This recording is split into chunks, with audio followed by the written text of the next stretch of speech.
What are the effects of social presentation and social media amongst adolescents? With technology taking over all aspects of our lives, it is important to consider who the users are when we consider that internet use is not just a trend amongst those who can afford it, but rather a way for one to socialize themselves through online communication and expression. Within different parts of the world, it is stated that the internet is used by a large quantity of adolescents. These individuals alone make up about 95% of internet users by engaging in different uses of online socialization through cell phones, handheld portable devices such as iPads, tablets, and computers.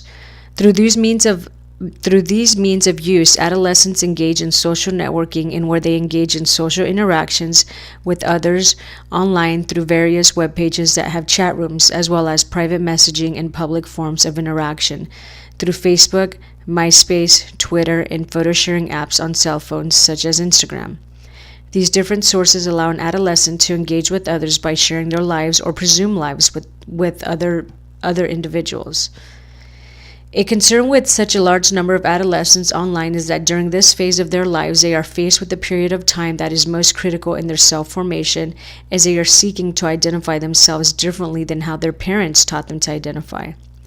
Self-formation can be best described as a time period where these individuals are prone to many influential factors that can have positive or negative effects on their psychological well-being. Through the many influential factors online, those considered most critical are those that engage in altering their self-presentation. An adolescent's self-presentation is important to consider, as how one presents themselves to others impacts how one feels through the approval or disapproval of their online audience. Self-presentation online can allow an individual to present themselves in a way that may not always be realistic to themselves. The desire for approval amongst others creates a need to present themselves in a way that makes them feel accepted. Self-presentation can be defined as a behavior that attempts to convey some information about oneself or some image of oneself to other people. When considering the factors that attribute to online internet use by adolescents and how they are impacted through their self-presentation and self-esteem they gain through the use of the internet, it is important to consider how adolescents engage in the use of internet in a healthy manner that does not create stressors of trying to feel accepted by others within a virtual world that may not be realistic. The internet use and the use by adolescents has been a concern for many, as their self-esteem and belongingness is contributed to a negative psychological well-being when considering a low self-esteem, creating depression through a lack of acceptance, social comparison, and the negative effects of being rejected by an online audience. As well, one should also consider that internet use has been considered an addiction amongst adolescents. Within the study by Khan, Gagne, Yang, and Shapka, they stress the importance in exploring the relationship between adolescent self-concept and their offline and online social worlds. According to the study, the internet is no longer known for what it was meant to be, in which was a learning tool through a desktop. Now the internet can be utilized at any moment by adolescents. With 95% of adolescents using the internet within our country alone, of those 74% of users have used the internet via mobile devices. Of these users, 81% use the internet to access social media such as Facebook, Twitter, and Instagram. This allowing for interpersonal communication. Social media as we know it is meant to allow a person to build personal profiles, network, and share images with others in order to maintain connected. What has been discovered through studies is that adolescents are now using online spaces to address their developmental issues such as the need for intimacy, self-expression, quick access to communication, and identity exploration. Researchers analyzing these findings are recognizing that adolescents are engaging in online participation in order to create a role within their lives. When considering why adolescents use the internet for social interaction, it is of importance to realize that online use to socialize now displaces conventional interactions, eroding real-life socialization, in which has a negative effect between time spent online, communication, and time spent with people offline. This creates a problem in where the adolescent begins to practice social isolation and where they experience loneliness. Social compensation theory argues that those who have a weak offline social support are more prone to benefit from online socialization, compensating for their offline social interactions with other individuals, in which come together in form of collectivism by sharing similarities with one another through their online presentation. An important measurement to consider when defining the impact of social interaction is that of self-concept, as this is correlated to an adolescent's social landscape and their development. Self-concept focuses on patterns of development and changes with most individuals when in comparison. It also conceptualizes one's collective image, true abilities, and their uniqueness. This is known to differentiate with one's age, and so it is important to realize that the period in time of an adolescent's growth is attributed to their social context, such as an interaction with peers online and offline. In order to demonstrate online and offline use and its pros and cons amongst adolescents, Kahn, Gagne, Yang, and Shapka consider the relationship between adolescents' offline and online social lives by administering questionnaires to participants in the study. The questions examined were 1. To what extent is online social interaction in relation to an adolescent's self-concept? 2. To what extent is level of peer support at school offline related to an adolescent's self-concept? And 3. Does online social interaction moderate relationships offline and global self-concept? In order to explore into these questions, the study utilized 733 participants within secondary schools and elementary schools of students between the ages of 10 through 18. The questionnaires measured general self-concept, online social interaction, and offline peer support at school, as well as student demographics. The findings for this study reveal that the relationship between online socializing and self-concept was in fact moderated by adolescents reporting that they have peer support in real life. The highest levels of self-concept came from those adolescents who reported having online socialization and high levels of face-to-face interaction and relationships. In contrast, adolescents who reported a large quantity of time online socializing demonstrated that if they did not have peer support within a school setting, reported that they had a low level of self-concept and self-esteem. These findings demonstrated that the only benefit of having an online social life is that it creates a high self-concept when one has supportive face-to-face interaction with their peers. In other studies, there have been evidence to demonstrate that adolescents who do not have positive interactions with others offline demonstrate psychological distress, and so it can be argued that in essence, having a positive offline and online interaction with other peers reduces a social barrier for those who have a low self-esteem. An examination by Leah Doster, she examined how online social network use has revolutionized communication amongst millennial teens and how they redesign themselves in online social networking. The reason for this is believed to be because teens feel the need to socially interact with their peers in an online environment, which creates a different form of identification. There are many reasons why this takes place. 1. Teens during this period of their life are immersed in finding out how to identify with others. 2. Teens are a part of an era where they have grown up with technology advancing in different forms, creating a different attitude towards their behavior with online social networks. 3. Teens being involved in online social networking have a different perception of themselves when considering their online and offline world, creating a different identity within the two contexts. And 4. The growth of digital technology has created for self-presentation in a different manner that of the offline world. With the increase of online social networking, the digital self-presentation has become mainstream amongst identity-seeking millennial teen populations. The use of technology has created the self to identify and perceive oneself in a certain manner. This creating an immersion of oneself and creating an identity crisis where teens seek to find their true self within an online society.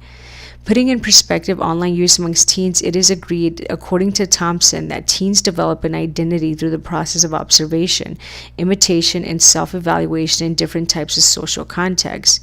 Many have argued that individuals maintain different layers of identity, as individuals, as a family member, and a member of a community. It has been argued by Cornwell and Drennan that based on one's social context, an individual can elect to magnify a certain identity at any given time while discarding of the identity they carried prior to their new environment.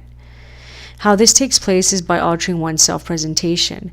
Self-presentation can be best defined according to social theorist Goffman, is that of individuals who project themselves in a certain way to their general audience or public. In doing so, they alter themselves to present themselves according to how they want to be seen by others.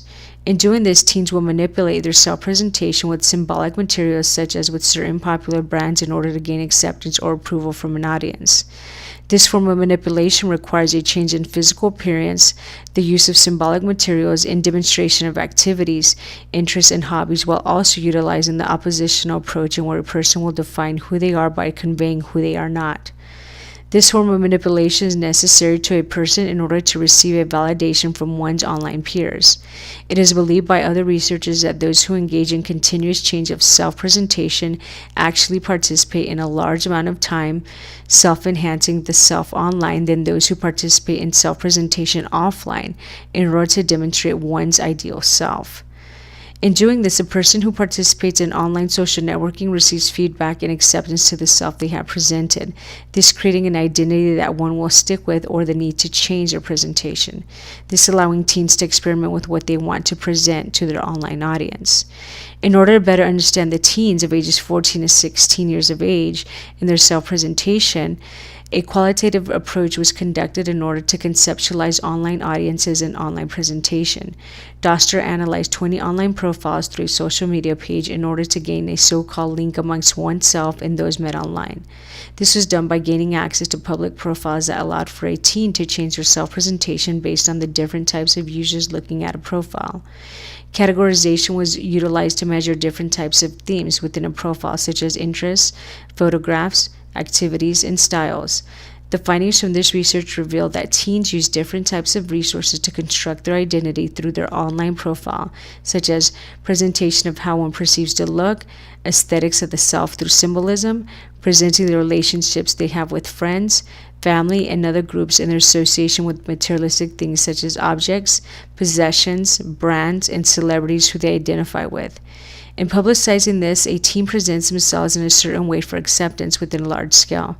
Through these measures taken by teens online and within their public profiles, teens were able to augment their digital identity through self-presentation, and where Doster exclaims as being a way to paint the perfect canvas of their presumed life for others to see. This demonstrated evidence in where millennial teens were consumed with the culture that of social comparison, self-evaluation, and personal enhancements in order to identify in a certain way that is acceptable within their online social networks. In a study focused on adolescents' identity and the risk of online environment by Rakatao, she focused on the many concerns of scholars who feel that adolescents face many potential risks by being online. The concern of her and other scholars has been that the use of technology to participate within the online world could possibly interfere with an adolescent's identity formation. Adolescents have demonstrated that online use has spurred into habitual behavior by accessing social network profiles, visiting websites, online chatting, gaming, uploading videos, and photographs. It is believed undoubtedly that the internet has brought many advances for people throughout the world. It has also brought about dangers, making online use a risk, according to Rakatao. The risk in which can be a potential danger for adolescents stem from different factors such as pornography, sexual exploitation, bullying, racism, as well as negative physical and psychological factors that do not have a protective barrier for adolescents. These risks are concerns that one takes into account as these types of experience are dealt with in different manners than those adults. Although these risks are obvious to many people, there are also others who believe that experiencing online dangers are a normal part of identity formation, that by being exposed creates a young generation of people who are more open-minded, more democratic, more creative, and more innovative. To collaborate on this study, Cho and Chown found that these adolescents and children who deal with negative risks by being online deal with consequences that harms one's development. This is done by giving a person a negative self-perception in how they perceive themselves in comparison to others. This creates a low self-esteem and identity confusion. This is believed to be problematic for an adolescent as they will strive to present themselves in a manner that is acceptable to their online audience. Psychologist Erik Erikson stressed the importance of an adolescent's identity crisis, as he believed this formation of identity lasts a lifetime and an adolescent will use who they can identify with as a self-reflection of who they are. Another theorist within the sociologist field that believes that one characteristic is associated to risk-taking is that of Erving Goffman. He theorized that self-presentation is a presentation in which an individual will perform based on the audience that is observing the behavior. It is believed that adolescents will imitate what they observe by participating in the acting of the behaviors that they come in contact with. Through social interaction in which one engages in while being online, an adolescent can risk presenting themselves in a manner that becomes acceptable to the online environment. In demonstrating how dangerous online interactions can be, for an adolescent, three hypotheses were composed by Rakata. Her first hypothesis maintains that children and adolescents who have more online skills are more prone to accessing more harmful information online. Her second hypothesis consists of emotional motivation, and where one will experience more sensation-seeking content, and where they may not be able to handle negative content without facing psychological difficulties. And her third hypothesis, and where exposure to negative messages and information can be attributed to individuals who are risk-oriented online and offline, will expose themselves to risk by crossing boundaries that they are accustomed to. The method utilized to analyze the hypothesis was that of self-completion questionnaires.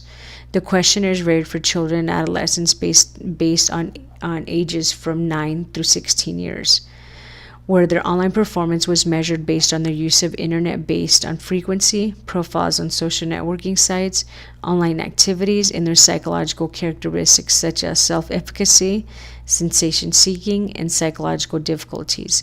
Also included was crossing boundaries in which their risky online and offline activities were measured. The results from this analysis revealed that based on Erik Erikson's theory of identity crisis, adolescents and children try to define themselves through taking risk online.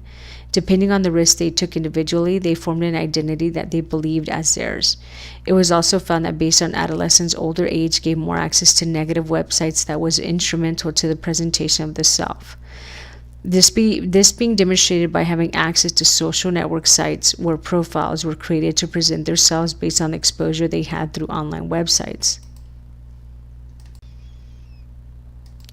Another study of importance conducted by Nessie and Prinstein was an examination of technology-based behaviors in order to analyze social comparison and interpersonal feedback attributing to depressive symptoms of both genders. Within this study, levels of depressive symptoms, frequency of technology use, excessive reassurance, social comparison, and feedback seeking were analyzed. These measures were of importance as acceptance of one's peers or lack of inhibits one's well-being. It has been found that adolescents who receive positive feedback and reassurance do not have to demonstrate a negative well-being within their peers.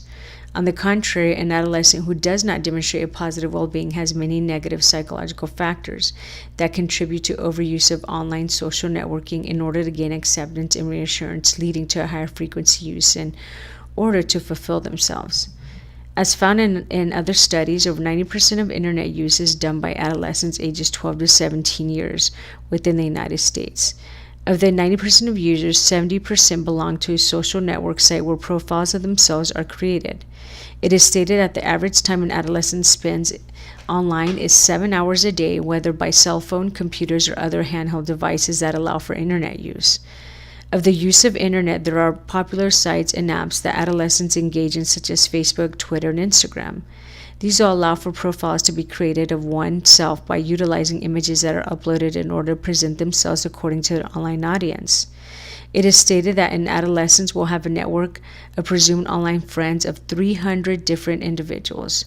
This demonstrating that adolescents can have an audience on a large scale, where they must present themselves to gain likes and feedback based on the items uploaded onto their personal profile.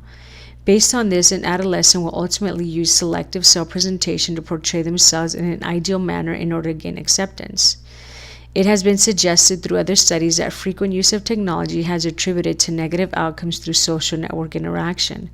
This has been suggested as it has been found that those who interact online deal with declines in well-being, jealousy amongst romantic relationships, and social comparison, where an adolescent will compare themselves to people who perceive to being happy while demonstrating a better life as others.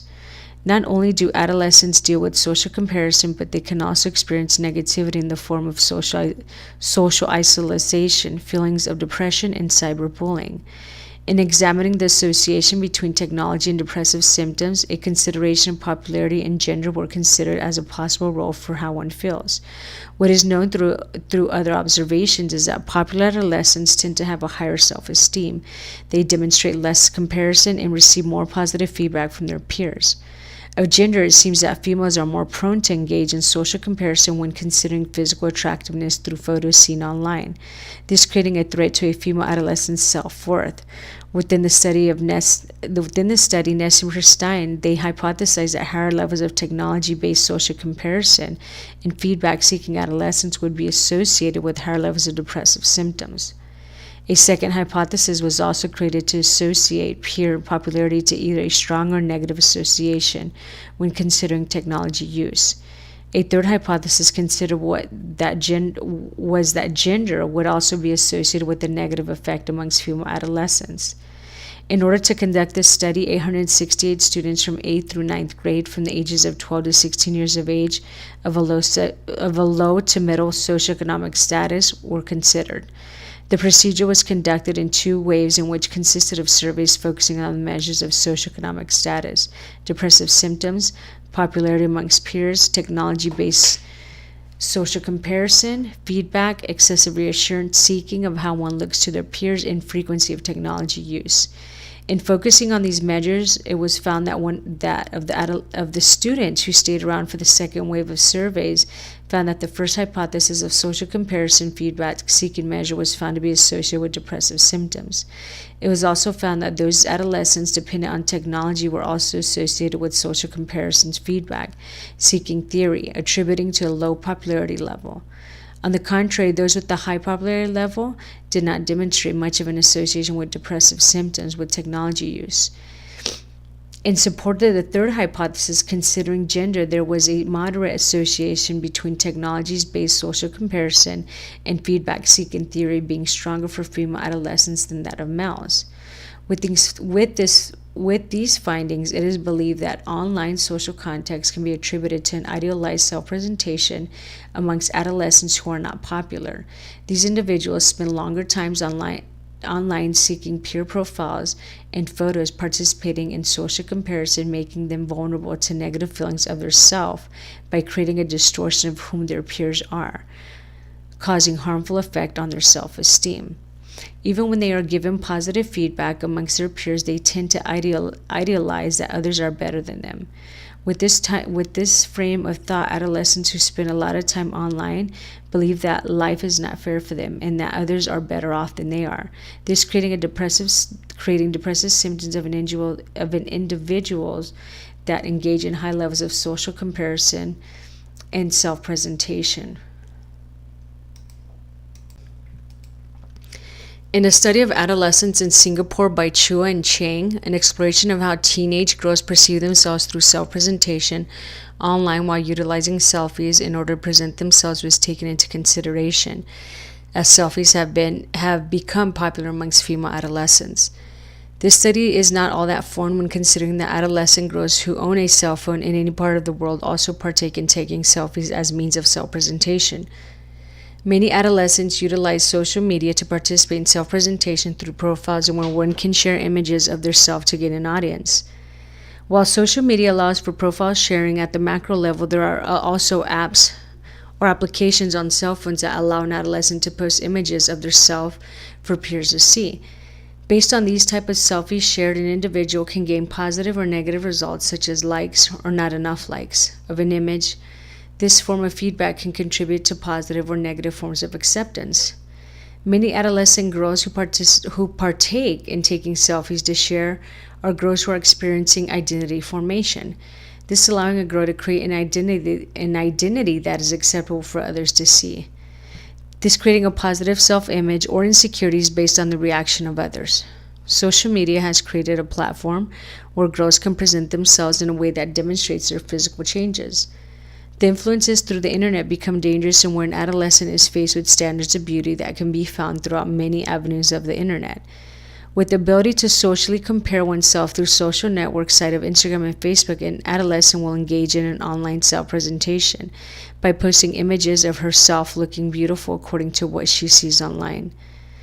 To better understand self-presentation, sociologist Goffman defines self-presentation with the framework that a person has a front and backstage performance in creating their self-presentation.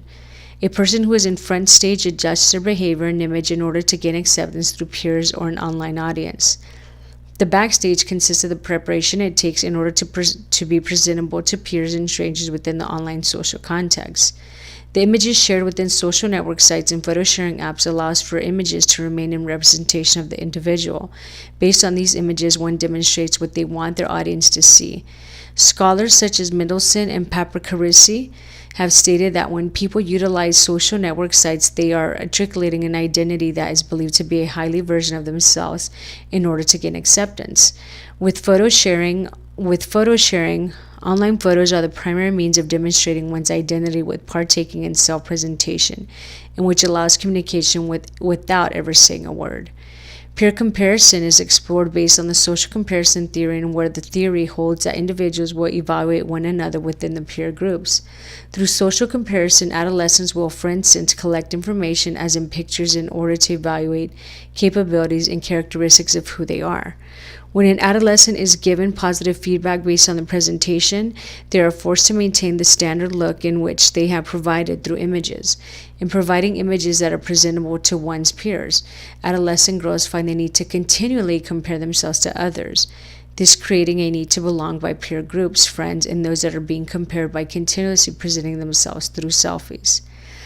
To better understand adolescent girls' self-presentation and peer comparison on social network sites, this study examined adolescent girls in a self-presentation through posting selfies on social media and how adolescent girls depict peer comparison within the social context of the internet. The method used to examine the hypothesis was that of an interview in order to better understand the self-presentation through photographs and the use of online social network sites. The site most popular amongst adolescent girls throughout the world to post self-images or selfies was that of Instagram, and so choosing the girls to be interviewed required that the girls have an account and where they posted images of themselves. The adolescent girls from Singapore were adolescents in secondary school of ages 12 through 16 years of age. 24 were interviewed between a 3-month period. This group was a group of preference to be interviewed, as this group had demonstrated more vulnerability to negative impact of peer comparison and body image based on their age, as it has been demonstrated that at this age range is a critical time in identity formation. The results of this study demonstrated that personal beliefs and perceptions of beauty was an important factor for these adolescents, as they stated that true identity came from within and was attributed to good character and being true to oneself. But when asked about standards of beauty, they stated it was related to physical perfection that was being presented, such as looking thin and having a pretty face, by utilizing makeup to enhance one's look. When this was not able to be accomplished, other means of being a part of the norm, considering physical beauty, utilized editing of photos through editing apps so that one could post images that would be acceptable by social media peers. In partaking in selfies and the necessity to use certain apps to enhance images, Chua and Chang examined the reasons for having to feel as though enhancing images was necessary for these adolescent girls. These girls demonstrated their level of insecurity as being a key factor in uploading images set to a standard of beauty. Many stated that they feared being perceived as ugly or lame in pictures. Also, another factor that was of importance is that of social comparison, in which adolescents participated in comparing themselves to other images of peers or people they did not know. They found that the need to look better than their peers was strong, and it attributed to always wanting to look beautiful, even if it was an edited image. This demonstrating a low level of self-esteem when considering that the adolescent girls were always wanted to look beautiful because of the feedback being received, which in their mind was building a positive self-image amongst peers. The study also found that social network sites. Within my study of self-presentation of adolescents who utilize cell phones or social media use, I chose to use an ethnography to better observe behaviors and patterns of a specific group. Ethnography is considered qualitative research, and where a researcher can gather information from the direct source, or what can be considered informants, through observation. Observation can be done by letting the participants know that one will be conducting an observation of their behaviors and patterns. Although this seeming beneficial for all participants to know that they're being observed, it can also deter collecting data that is useful for a study. Another way one can utilize observation is by immersing oneself within a group setting without the participants having prior knowledge of what an observer is doing. This is more beneficial as it allows things to take place in its natural setting. Participants are less prone to acting if they do not know they are being observed, this allowing the researcher to collect data that is detailed and thorough by collecting notes as things are taking place. This method was suitable for my research as it allowed my participants to behave as they naturally would within the setting provided for them. By my participants being amongst their peers and engaging in their activity of socializing, it allowed for them to not concentrate on what I was doing. When a setting as such is normal for all participants, the risk of portraying something different is less likely to happen. Within this method, I was able to observe both genders of teenagers between the ages of 15 and 18. Being in the natural setting amongst their peers, the participants felt comfortable enough to partake in normal behavior amongst each other. The behaviors observed amongst these adolescents consisted of cell phone use amongst all participants who all had different types of cell phones for accessing social media and picture apps. In collecting the data from my research, I was able to utilize my son's soccer team, which was having a soccer tournament. After the game, I set up a time frame where we could engage in socializing while having dinner at a local sports restaurant. In total, I had 11 participants, 6 boys and 5 girls from the ages of 15 to 18 partake in my observation. In my observation, I focused on their social network use such as Facebook, a picture app utilized amongst many adolescents known as Instagram, and listening to their conversations while texting. Through dinner, all participants had their phones in hand for many periods of time. This took place before dinner, during dinner, and after they finished their meal. To immerse myself within the setting of adolescence, I too was able to use my cell phone in order to take notes of what I was observing. The first thing I noticed was the boys within the group utilized their phones to have conversations through text. Many of them were texting other teammates to let them know where they were and if they wanted to join the group. Many of them also utilized their phones to check the soccer stats for the day. The girls, on the other hand, utilized their phones to take selfies. Selfies are pictures that can be taken of oneself. In taking selfies, they commented, "Ooh, I look ugly, don't post it." After finding the perfect picture, they then utilized an app in which I asked what apps they use for editing, and they said they use a few different types. After editing and sending the photos to each other, they each individually uploaded the image onto their own Instagram page to partake in self-presentation through their own profiles. Many of the adolescents took photos of their food while also taking selfies. One individual stated, "Let's all take a picture to post to show these losers what they're missing." From these observations, in the time that I observed these teenagers, I noticed that they had the need to let other people know what they were doing, who they were with, and even shared what was taking place through the whole time.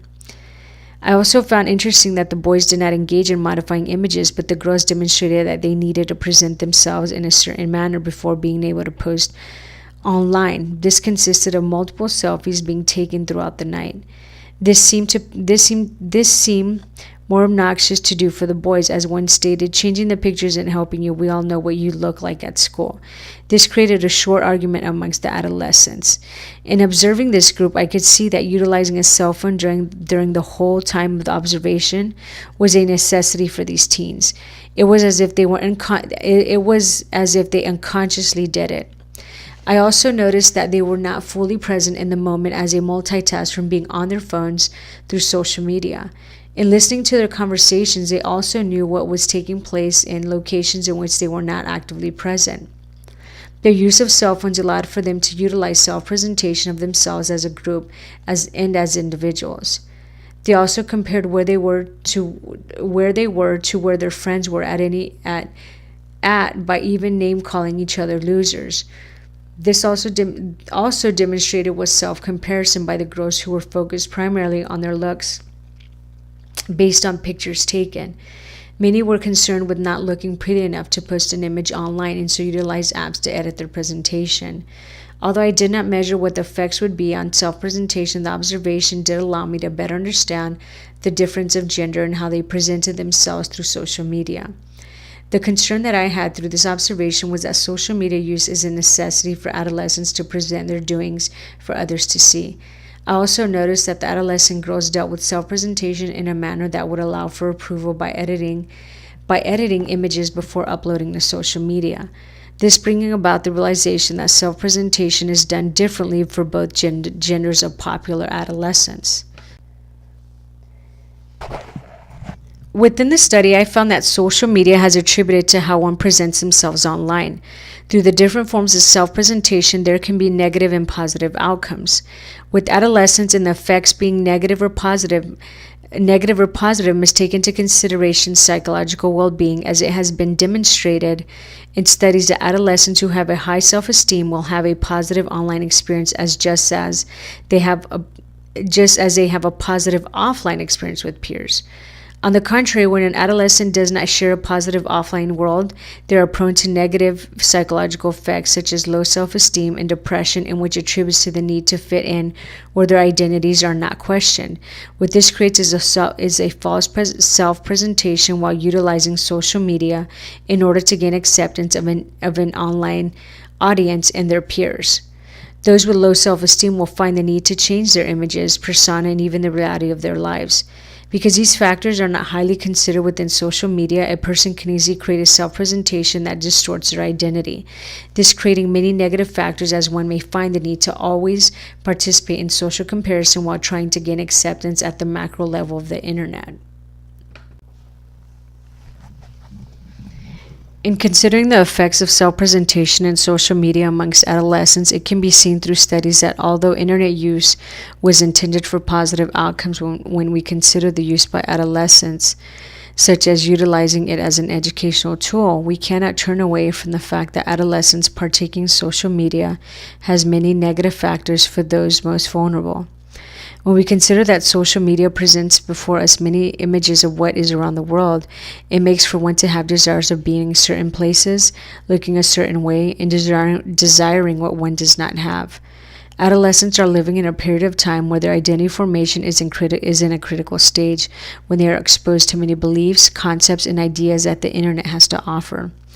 Due to the ability to have full exposure of their perceptions, creates an adolescent that feels the need that they must look, act, and believe according to what social media presents. This creating in essence a framework of self-presentation where an adolescent feels a need to look according to what is acceptable in their online audience.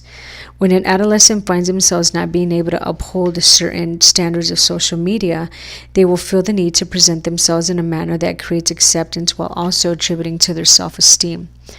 Those who find themselves feeling better about their identity and presentation will thrive off positive feedback, in which creates a need or an addiction of using social media through different platforms of technology in order to continue presenting themselves in a way that creates feedback in the form of likes, or to feel that they are a part of a standard of acceptance.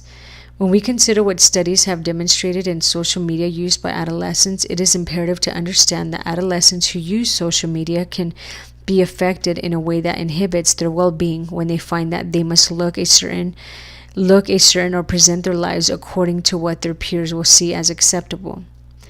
An adolescent who feels that they must keep up with social media will find themselves engaged in internet use with a high frequency in order to document all aspects of their lives, from sharing what they eat, where they are located, and who are they with, and how they look day to day.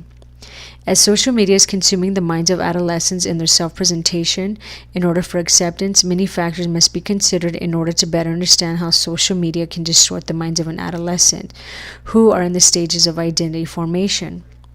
It is important that adolescents understand the risk of continuous use of social media and its effects on their psychological well-being. I find that although studies do have similar findings regarding adolescents, their self-esteem, and how social media contributes to their psychological well-being, it is important that with all things considering, addictive affects one's well-being. Research needs to not only identify the problems that extend from technology and its uses, but the studies need to focus on how to better improve the well-being of an adolescent that utilizes the internet for social media use, as we are living in a world where consumption of internet consists of majority use by adolescents.